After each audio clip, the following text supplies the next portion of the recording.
महाभारत के अंत में गांधारी को अपने पुत्रों की मृत्यु के कारण भारी क्षति और पीड़ा का सामना करना पड़ा था। उनका मानना था कि भगवान श्री कृष्ण अपनी दिव्य शक्तियों से युद्ध को रोक सकते थे, लेकिन उन्होंने ऐसा नहीं किया।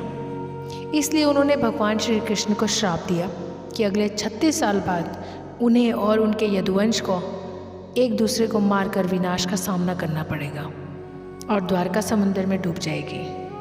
समय बीतता गया और 36 साल बाद उनका श्राप लगने लगा, क्योंकि यदुवंश के बीच विवाद पैदा हो गया। उन्होंने एक दूसरे को मारना शुरू कर दिया, जिसके कारण द्वारका का विनाश हो गया और द्वारका समुद्र में डूब गई। एक दिन भगवान श्री कृष्ण नदी के किनारे एक पेड़ के नीचे लेटे हुए थे। उसी समय जरा नामक एक शिकारी जंगल में आया। वो भगवान श्री कृष्ण के लाल चमकते पैर के तलवे को देखकर हिरन समझकर एक बाण चला दिया। जब उसने देखा कि उस बाण को कोई हिरन से नहीं, स्वयं भगवान श्री कृष्ण जी के पैर में घुस गया है, तो उसे बहुत दुख हुआ और पश्चाताप हुआ। अपनी गलती का एहसास होते हुए उसने बोला, भगवान मुझे क्षमा कर दी, मुझसे अनजाने में बहुत बड़ा पाप हुआ है। इस पाप के लिए तो मृत्युदंड भी बहुत कम है। श्री कृष्ण ने कहा, जरा तुमने कोई अपराध नहीं किया। तुम त्रेता युग में वानर राज बाली थे, जिन्हें मैंने पेड़ के पीछे छिपकर वध किया था, जो कि युद्ध भूमि के नियम के विपरीत था। इसलिए मेरी मृत्यु तुम्हारे हाथों पहले ही लिख दी गई थी। तुम इस अपराध बोझ से मुक्त हो जाओ। ये कहकर भगवान कृष्ण ने भौतिक दुनिया से विदा हो गए। दुखी होकर जरा अर्जुन के पास गया और उन्हें स्थिति के बारे में बताया। यह सुनकर अर्जुन के गहरे दुख के साथ भगवान कृष्ण के अंतिम संस्कार किए। उनका पूरा शरीर राख में बदल गया, सिवाय उनके हृदय के, जो जीवंत और दिव्य था। अर्जुन ने हृदय को लकड़ी के तख्ते पर रख दिया और उसे नदी में प्रवाहित कर दिया। हृदय नदी में बहता रहा और बहुत समय बाद वो उड़ीसा के महानदी तट पर पहुंच गया। वहाँ सब्र नामक एक आदिवासी समुदाय था। विश्ववासु आदिवासी समुदाय का प्रमुख था। उन्होंने भगवान कृष्ण के हृदय को पाया, जिससे दिव्य चमक निकल रही थी। विश्ववासु ने इसकी दिव्यता को समझा और एक गुप्त गुफा में नील माधव की मूर्ति के रूप में उसकी पूजा करते रहे। आदिवासी समुदाय के अलावा किसी को इसकी जानकारी नहीं थी। उस समय अवंती में इंद्रदयुमन नाम का एक राजा थे। वो भगवान विष्णु के बहुत बड़े भक्त थे। हमेशा दिव्य देवता के एक झलक पाने के लिए उत्सुक रहते थे। एक दिन एक भटकता हुआ ऋषि उनके महल में आए और राजा से बोले, राजन, उड़ीसा में भगवान विष्णु की पूजा नील माधव के भव्य रूप में की जाती है। आपको उड़ीसा के भीतर इस पवित्र स्थान का सटीक स्थान अवश्य खोजना चाहिए। राजा इंद्रदयुमन बहुत प्रसन्न हुए और उन्होंने तुरंत ब्राह्मण पुजारी विद्यापति को उड़ीसा जाकर नील माधव की खोज करने का आदेश दिया। राजा के आदेश का पालन करते हुए विद्यापति उड़ीसा की यात्रा पर निकल पड़े। एक लंबी और कठिन यात्रा के बाद उड़ीसा पहुंचने पर विद्यापति को गुप्त स्रोतों से पता चला कि सबों के नेता एक छिपी हुई गुफा के अंदर नील माधव की पूजा करते हैं। विद्यापति सबर द्वीप में महानदी के तट पर जल में पहुंचे। सब्र राजा विश्ववासु ने विद्यापति की आगवानी की। विद्यापति ने विश्ववासु से कहा, महाशय, कृपया मुझे दिव्य पूजा के स्थान दिखाए। मैं यहाँ बहुत विश्वास के साथ आया हूँ। विश्ववासु ने कहा, मुझे माफ करो, मैं तुम्हें उस स्थान पर नहीं ले जा सकता।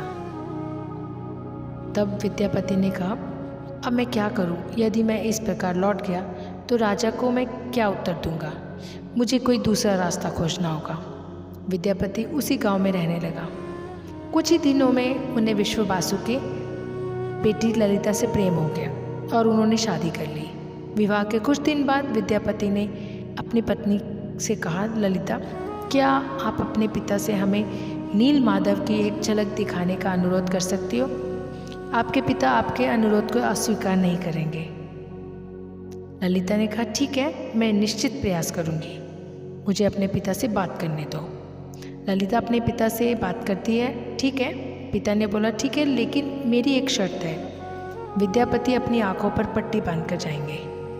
विद्यापति ने शर्त मानी, लेकिन चतुराई से कुछ सरसों के बीज अपने हाथ में ले जाते हैं। रास्ते में छिपी हुई गुफा का रास्ता याद रखने के लिए सरसों के बीज को गिराते हुए जाते हैं। गुफा में पहुंचकर विद्यापति ने नील माधव की दिव्य छवि देखी और मंत्रमुग्ध हो गए। गुफा से लौटकर विद्यापति ने राजा इंद्रद्युम्न को सारी बात बताई। कुछ महीनों बाद विद्यापति ने गुप्त गुफा के रास्ते में जो सरसों के बीज बिखरे थे वो अंकुरित होकर पौधे बन गए। राजा विद्यापति के साथ सरसों के पौधों के पीछे पीछे नील माधव की दिव्य मूर्ति देखने गए। गुफा पर पहुंचने पर उन्हें वहां कुछ नहीं मिला। नील माधव गायब हो गए थे। निराश होकर राजा इंद्रद्युम्न महल में लौट आए। उस रात भगवान विष्णु उनके सपने में आए और बोले, इस संसार में मैं तुम्हें नील माधव के रूप में दर्शन नहीं दे पाऊंगा। तुम पूरी सागर तट के पास जाओ, एक दारू तैरता हुआ आएगा। मैं एक बहुत बड़े सुगंधित लाल रंग के लकड़ी के लट्ठे के रूप में प्रकट होऊंगा। उस लकड़ी के लट्ठे में सर्वत्र शंख, चक्र, गदा और पद्म के चिन्ह दिखाई देंगे। उस लट्ठे को बाहर लाओ और उससे 3 मूर्ति बनाओ, तब तुम मेरी आराधना कर सकोगे। राजा इंद्रद्युम्न ने इस संदेश का पालन किया और पुरी के समुद्र तट पर पहुंचे, जहां उन्हें वास्तव में एक तैरता हुआ लकड़ी का लट्ठा मिला। लेकिन राजा के सेवकों ने अनगिनत प्रयासों के बावजूद कोई भी लकड़ी के लट्ठे को नहीं उठा सका। आखिरकार आदिवासी नेता विश्ववासु की मदद ली और लकड़ी के लट्ठे को महल में लाया गया। लेकिन कोई भी कुशल कारीगर उस लट्ठे से नील माधव की मूर्ति नहीं बना सका। तब उन्होंने कहा, हे राजन, ये लकड़ी इतनी मजबूत है कि इस पर हमारे किसी भी हथौड़े और औजारों का कोई असर नहीं हो पा रहा है। हमें माफ़ करें, ये काम हम नहीं कर सकते। जब यह कार्य असंभव हो गया तो भगवान विष्णु फिर से राजा इंद्रद्युम्न के स्वप्न में प्रकट हुए और बोले, राजन, देवताओं के दिव्य शिल्पी विश्वकर्मा की आराधना करो, वो इस कार्य को अवश्य पूरा करेंगे। भगवान विष्णु की सलाह के बाद राजा इंद्रद्युम्न ने दिव्य मूर्तिकार विश्वकर्मा से प्रार्थना की। तभी एक बूढ़े बढ़ई के रूप में विश्वकर्मा प्रकट हुए और उन्होंने राजा इंद्रद्युम्न से कहा, राजन, मैंने सुना है कि आप एक मूर्ति बनाने का प्रयास कर रहे हो। राजा ने बोला, हाँ शिल्पी, सही सुने हो। क्या आप ये करने में सक्षम हो? तो विश्वकर्मा ने कहा, मैं उस लकड़ी के लट्ठे से मूर्ति अवश्य तैयार कर दूंगा, लेकिन मेरी कुछ शर्तें हैं। राजा ने बोला, हे शिल्पी, बताएं आपकी क्या शर्त है। मैं 21 दिनों में एक बंद कमरे में भगवान विष्णु की मूर्तियां बनाऊंगा और इस प्रक्रिया के दौरान मुझे अकेला रहना होगा। अगर 21 दिन पूरे होने से पहले किसी ने दरवाज़ा खोला तो मैं मूर्तियों को उसी अवस्था में अधूरा छोड़कर चला जाऊंगा। क्या आप इन शर्तों से सहमत हैं? राजा बोले, हाँ, मुझे आपकी सभी शर्तें स्वीकार हैं। कृपया कार्य को आगे बढ़ाएं। विश्वकर्मा ने दरवाज़ा बंद कर दिया और अपना काम शुरू कर दिया।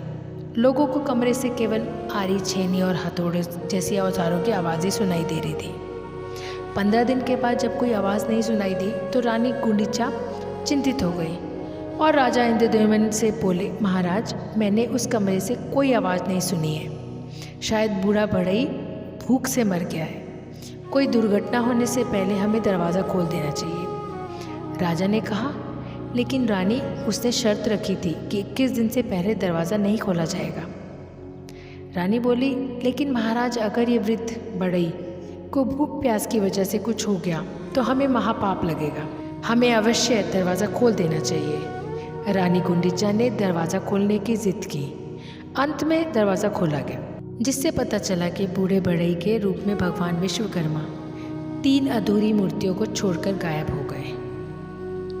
राजा इंद्रद्युम्न को विश्वकर्मा की बात ना मानने और शर्त तोड़ने पर बड़ा दुख हुआ। इसलिए भगवान जगन्नाथ के हाथ और पैर अधूरे हैं। जब राजा इंद्रद्युम्न उन अर्थ निर्मित मूर्ति के समीप जाते हैं तो उन्हें हृदय के धड़कने की ध्वनि सुनाई देती है, जिससे उन्हें ये ज्ञात हो जाता है कि इस मूर्ति के भीतर श्री कृष्ण जी के हृदय विराजमान है। राजा इंद्रद्युम्न ने उन मूर्तियों को स्थापित किया जिन्हें आज भगवान जगन्नाथ, भगवान बलराम और देवी सुभद्रा के नाम से जगन्नाथ धाम पुरी में पूजा जाता है और भगवान जगन्नाथ को दुनिया में एकमात्र जीवित देवता माना जाता है जो अपने भक्तों को सुनते, समझते और उनकी इच्छाओं को पूरा करते हैं।